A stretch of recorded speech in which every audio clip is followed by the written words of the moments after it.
Et aujourd'hui, je vais vous raconter comment moi je me suis fait avoir.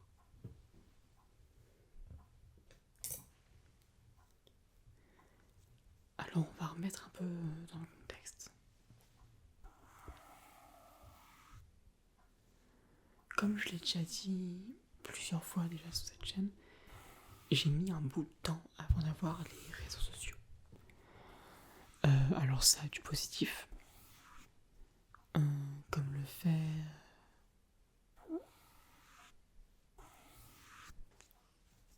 le fait d'avoir moins de pression avec les commentaires qu'on peut recevoir sur nos comptes. Et donc je les ai eus assez tard finalement. Facebook, bon, je l'avais pas eu trop tard, mais je l'utilisais jamais. J'ai commencé à l'utiliser à l'adolescence. Et Snapchat et Instagram, c'était première et terminale. Quant à TikTok, je pense que c'était en 2021, TikTok. Et ça tombe bien, parce que l'histoire dont je vais vous parler s'est effectivement déroulée en 2021.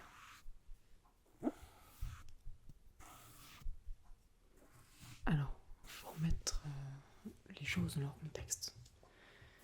J'ai déjà commencé avec le fait que j'avais pas utilisé beaucoup les réseaux sociaux et que du coup, l'une des choses négatives, c'est que t'as pas d'expérience dessus, notamment au niveau des dangers qu'il peut y avoir. Mais il y avait aussi un truc, c'est qu'en 2021, pardon,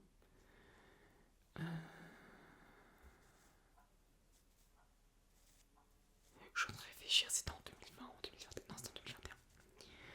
En 2021, il y avait aussi le confinement. Il y avait en 2020, mais il y avait aussi un peu en 2021, il y avait du confinement. J'étais au lycée et on avait... je me souviens, on avait cours, mais on avait une semaine en présentiel et une semaine en distanciel. Donc on passait quand même pas mal de temps en confinement. Pareil, pendant les vacances, on pouvait pas faire grand chose, enfin, vous vous en souvenez. Et à cette époque-là, j'avais très très peu d'amis. Je parlais vraiment pas beaucoup de monde. Et la conséquence de ça, c'est que cette année-là, je me sentais particulièrement seule. Or, je n'étais pas à plaindre. Je vivais à la campagne avec ma famille. Je pouvais sortir dans les champs. J'étais sûr que personne n'allait m'embêter. De toute façon, j'étais dans la légalité. Mais ce que je veux dire, c'est que je pouvais sortir dans une zone qui permettait quand même de se ressourcer en fait. Donc je n'étais vraiment pas à plaindre. Mais je me sentais assez seul. Il faut dire que même quand il n'y avait pas le Covid pendant les vacances, je parlais pas à grand monde, je voyais pas à grand monde. Et souvent je passais plus mes vacances à travailler et à chiller sur YouTube. Je viens de me vieillir là en disant chiller de cette manière là. Mais voilà, traîner sur YouTube ou sur internet ou je sais pas, sortir un petit peu me balader mais en faisant pas grand chose quoi, mais en général. Et du coup, un jour sur Instagram, je commence à faire des petites rencontres. J'ai commencé par rencontrer une femme qui avait un peu plus âgée que moi, enfin qui était plus âgée que moi, qui avait un enfant. Et quand on discutait, c'était sympa, j'aimais bien discuter avec cette personne. Et à un moment, elle a commencé à me demander de l'argent, tout pour elle et son enfant. Alors j'ai refusé pour des raisons que je vais garder, que je vais pas forcément évoquer, mais j'ai refusé parce que oui, puis voilà, puis c'était une personne que je connaissais pas, donc voilà. Et elle l'a accepté, elle a pas insisté plus que ça, donc on se met compte, vous continuez un petit peu à discuter. Et donc ça allait plutôt bien entre nous. On discutait un peu des relations, mais pas que, on discutait de la vie en général. Et c'était plutôt sympa, c'était une personne avec qui j'aimais discuter. Et après cette rencontre-là, je fais une autre rencontre d'une autre personne, une autre femme qui avait l'air sympathique, mais qui avait l'air d'avoir un âge un peu plus proche du mien. Alors je n'avais pas d'attirance personnelle ou d'envie amoureuse vis-à-vis de cette personne, mais c'était une personne qui avait l'air sympathique et de bonne compagnie, donc on passait beaucoup de temps à discuter. Parfois elle me demandait d'envoyer des photos, alors je le faisais sans trop réfléchir. Contrairement à l'autre personne, alors je vais leur donner des noms. La première personne, je vais l'appeler Nathalie, et la deuxième personne, je vais l'appeler Juliette. Pardon à toutes les Juliettes d'avance. Mais en gros, ce qui avait été différent avec Nathalie, c'est que on parlait pas beaucoup. En fait, on parlait comme deux amis normaux, en fait. C'est-à-dire qu'on parlait quand on avait quelque chose à dire, mais voilà. Je pouvais être un confident pour elle et ça me plaisait. Tandis que là, avec Sophie, on parlait vraiment beaucoup. Et pourtant, c'est pas comme quand on parle beaucoup et qu'on a un feeling extraordinaire, parce qu'en vrai, je ressentais un petit décalage en fait entre nous. C'est-à-dire que pour moi, c'était trop. Mais j'avais du mal à l'exprimer, en fait. Je sais pas. J'avais du mal, en fait, à l'exprimer. Donc je continuais à parler, j'étais là, j'étais à l'écoute. Et un truc qui était particulier, c'est qu'elle disait des choses qui étaient souvent assez bateaux sur les relations amoureuses. Comme pour essayer d'aller dans mon sens, mais en restant... sans prendre de risque, en fait. Et donc, au départ, je rentrais dans son jeu. Parce que je me rendais pas compte de ce que ça pouvait être, en fait. Pour moi, c'était juste une bonne compagnie, en fait. Vraiment, j'ai fait ça assez naïvement. Et un jour, elle commence à me demander de l'argent, elle aussi. Je sais plus combien elle m'avait demandé, Nathalie, mais je crois qu'elle m'avait demandé 100 euros, Nathalie. Et Juliette, elle m'avait aussi demandé 100 euros au début. Ce qui est particulier, c'est que... Alors, Juliette, elle me donnait des raisons, en fait. Alors que Nathalie ne me donnait pas plus de raisons que ça. Elle disait que c'était pour son enfant. Elle me disait que c'était pour son enfant, qu'elle en avait vraiment besoin, mais disons qu'elle... Quand j'avais refusé, elle m'avait pas jugé non plus, elle m'avait compris, elle avait compris mes raisons. Et elle n'avait pas incité, elle m'a jamais redemandé d'argent en fait. Tandis que Juliette, elle a commencé à me demander 100 euros. Et alors le système était assez bizarre parce que elle me demandait de passer par un site. Et c'est un site où en gros tu fais ton virement sur le site, ou alors tu peux choisir plusieurs sommes que tu peux virer. Donc ça allait de 10 à, je sais plus, je crois que c'était 500, un truc comme ça, ou plus encore. Et moi, elle me demandait de faire 100 euros, donc en fait, par ce site, je fais le virement de 600 euros. Et en fait, ça lui envoie à elle, je crois, c'est un truc comme ça. Et du coup, elle réceptionne mes premiers 100 euros. Et à ce moment-là, je me suis dit, bon voilà, je l'ai fait une fois. Je pense que je le ferai pas une fois. Quand elle m'a mis 100 euros, c'était pour faire des courses. C'est parce qu'elle n'avait plus d'argent pour pouvoir faire des courses, pour s'acheter à manger et tout. Et je sais, vous là comme ça, vous dites que c'est gros. Mais...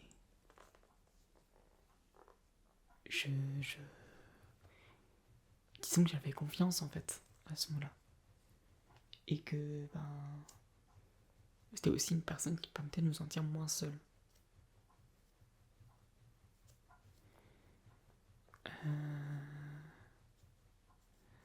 Et ensuite, elle a commencé à me demander plus d'argent.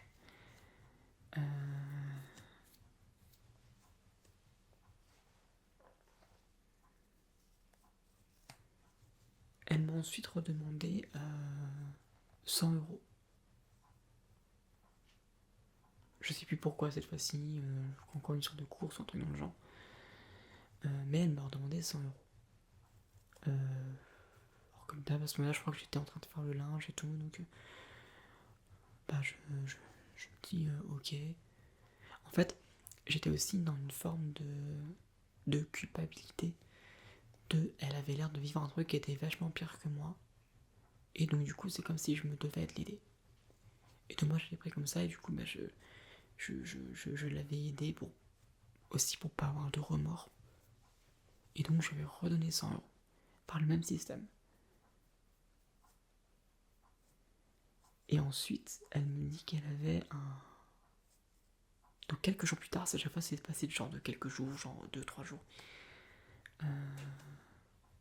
J'étais de nouveau... Non, c'était là que j'étais au linge. C'est là que j'étais en train de faire mon linge. Et elle me demande une somme que je ne pouvais pas payer. Parce que je n'avais pas ça sur mon compte en banque. Elle m'avait demandé un truc comme 2000 ou 3000 euros. Et je n'avais pas 3000 euros. Donc elle a commencé à réduire à 1000. C'était trop juste pour moi. Alors elle commence à descendre, 300. Ça me paraissait aussi assez cher. Mais 300 j'avais accepté. Parce que je pouvais le faire. Et l'excuse qu'elle avait donnée, c'est qu'elle avait des gros problèmes avec ses règles. Et elle a envoyé des photos de papier avec, je crois qu'il y avait des culottes aussi, mais des papiers avec du sang partout, étalés sur du sol. Bref, une scène assez... Enfin, c'est facile de heurter en fait, à ce moment-là, une personne avec des images comme ça. Et bah moi, je suis sensible à ça, c'est quoi ça et tout. Et donc du coup, bah j'étais sur le point d'effectuer un nouveau virement. Le truc étant que sur le site, tu pouvais pas faire de virement de 300 €. Tu pouvais faire que par 150. Donc je m'apprêtais à faire 2 virements de 150. Malheureusement, ou plutôt heureusement pour moi, le site a eu un bug. Il a pas marché, il a pas voulu faire mon virement. Et du coup, après avoir essayé 2 fois sans succès, j'ai pris panique. J'étais paniqué. En fait, j'étais pas bien parce que déjà, elle insistait à mort. Et là, je me sentais plutôt à l'aise.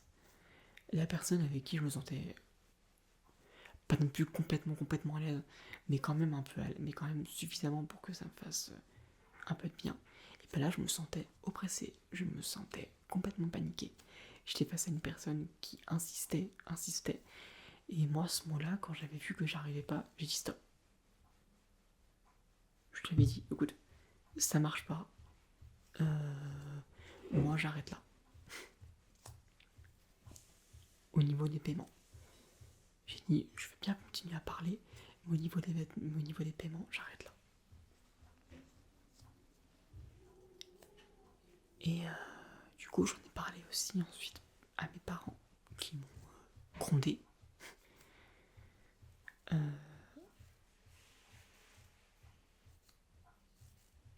Et qui ont contacté donc ma banquière pour pouvoir essayer de faire opposition de ça. Et donc on a pu empêcher du coup, parce que du coup les autres 300 € là que je voulais virer, j'ai pas pu les faire, donc ça n'a pas été pris. Mais du coup il y a quand même 200 € qui sont partis. Et on a pu empêcher 100 € de partir. Il y a quand même 100 € qui sont partis en tout cas. Il y a quand même 100 € qu'on n'a pas pu empêcher, mais on a pu en empêcher quand même 100.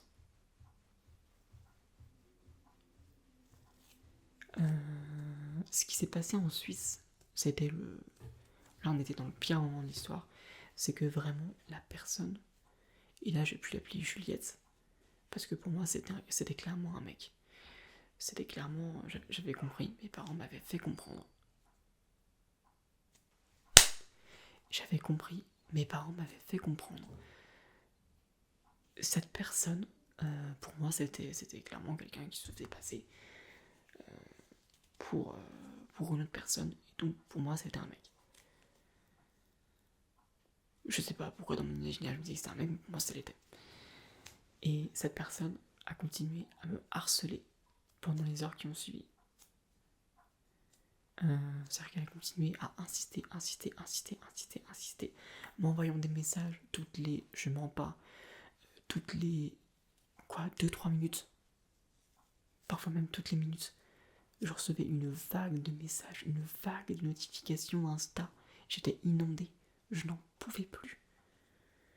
Et j'étais oppressée aussi parce que je me demandais jusqu'où il va aller. Parce que je me suis dit, la personne peut très bien prétendre à une tentative de suicide, ça se trouve. Ça, c'est ce que je m'étais dit le soir ensuite. Et j'avais peur de ça. Alors mes parents ils m'ont dit, écoute, tu éteins ton portable. tu n'y touches pas toute la soirée. Et c'est ce que j'ai fait. J'ai éteint mon portable, je touche pas dans la soirée, j'ai pris du recul et j'ai fait un ménage. J'ai viré tous les comptes qui pouvaient sembler problématiques. Et donc dans le lot aussi, dans le doute, parce que ça restait pour moi une inconnue, j'ai aussi viré Nathalie. Bien que c'était peut-être une personne qui était sans doute plus sincère que Juliette. Eh bien, dans le doute, je pouvais pas me permettre de prendre un risque. Et puis j'avais aussi besoin de faire un ménage pour ma santé mentale en fait, parce que du coup j'étais complètement refroidi par cette expérience. J'étais vidé, j'étais... Alors je m'en suis remis ensuite petit à petit, mais c'est quelque chose, c'est une histoire qui m'a vraiment fait culpabiliser pendant des mois et des mois. Parce que je me suis dit, mais comment j'ai pu me faire avoir par ça? C'était tellement gros. Mais comme dit le jargon, plus c'est gros, mieux ça passe. Et effectivement, c'est bien passé. Et en fait, finalement, il y avait quand même pas mal de signes. Les signes que j'évoquais avant, comme le fait que la personne disait souvent des trucs un peu bateaux pour essayer d'aller dans mon sens sans prendre de risques. Le fait qu'elle parlait beaucoup, parfois même tard le soir. Une discussion parfois terminée à 1h du matin. Alors, ça existe, hein. Les amitiés, les discussions terminent à 1h du matin. Mais là, c'est des discussions qui avaient commencé, qui duraient des heures et des heures et des heures. Et même moi, à la fin, j'étais épuisé, quoi. Et en fait, du coup, ne plus parler à cette personne. Alors, faut savoir que même quand j'ai désactivé les comptes, la personne attendait de me recontacter avec un autre compte, mais avec un nom qui ressemblait à l'autre compte.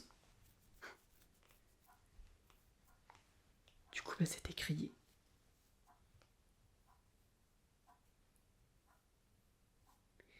Et voilà. Donc en y repensant, je garde un souvenir assez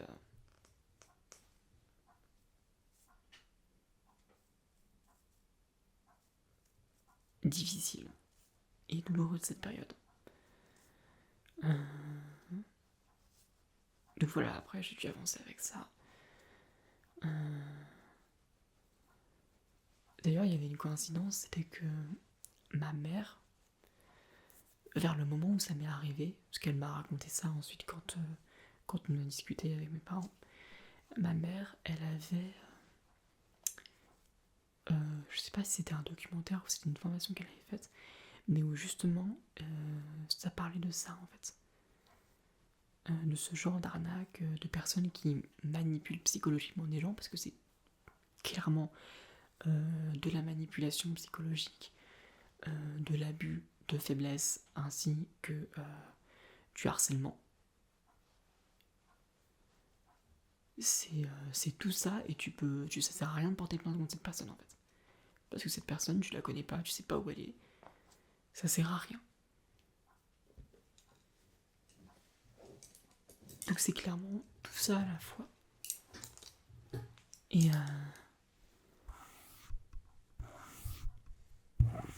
ouais, donc c'était des choses qu'en fait, moi je savais pas en fait que ça existait. Je savais pas parce que j'ai pas été beaucoup sur les réseaux sociaux, que j'ai pas été éduquée aux réseaux sociaux, et ça c'est quelque chose que je regrette avec l'école, c'est que même si on a beaucoup parlé d'internet et tout ça, même si on a pas mal été éduqué là-dessus, et par les réseaux sociaux ça passait souvent à la trappe. On parlait très peu des réseaux sociaux, à part pour les stigmatiser, à part pour dire que grosso modo c'est la nouvelle maladie, la nouvelle toxine, la nouvelle drogue. On ne parlait pas en fait des dangers véritables qu'il pouvait y avoir dessus, des problématiques des réseaux sociaux. C'est que oui, tu peux le considérer sous une drogue. Maintenant, quasiment tous les jeunes sont dessus. Donc oui, il faut en parler en fait. Tu peux pas faire l'impasse. Alors certes, pour pouvoir en parler, il faut s'y intéresser. Et passer un grand moment en fait, c'est sûr. Mais il y a des personnes qui sont spécialisées. Il y a des personnes qui sont intéressées, qui ont fait des études dessus. Et c'est aussi avec ces personnes-là qu'il faut collaborer pour pouvoir avertir les enfants, faire des formations aux profs, aux écoles, à l'éducation sur ces choses-là. Alors peut-être que maintenant, les gens sont plus formés sur ces choses-là, je pense. Mais en tout cas, à l'époque, ça ne l'était pas assez.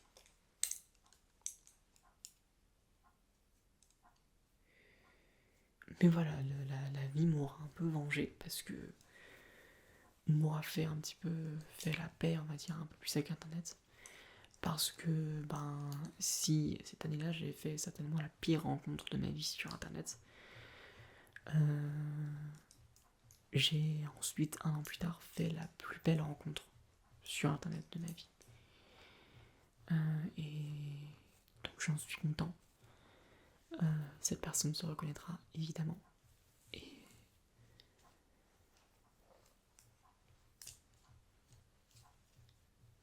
Et voilà, je le suis éternellement reconnaissant. Et après ça, j'ai fait d'autres rencontres super chouettes sur Internet. Les personnes concernées se reconnaîtront. Et j'ai aussi fait la rencontre de vous, les personnes qui me suivaient, qui regardaient mes vidéos, même si c'est pas la même chose, même si c'est pas le même rapport. Vous êtes quand même une chouette rencontre. Et je suis content de vous avoir connu. Attends, c'est quoi cette formulation? On dirait que j'ai fini, que j'arrête de faire des vidéos. Enfin, je suis content de vous connaître, plutôt.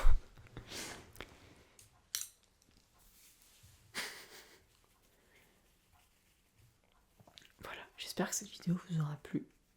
Je sais pas si vous êtes déjà arrivé de faire des rencontres comme ça sur internet, des très mauvaises rencontres.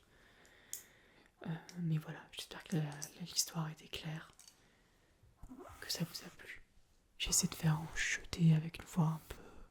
pour garder quelque chose d'un peu relaxant. En caressant un petit peu avec les pinceaux, en faisant des bruits.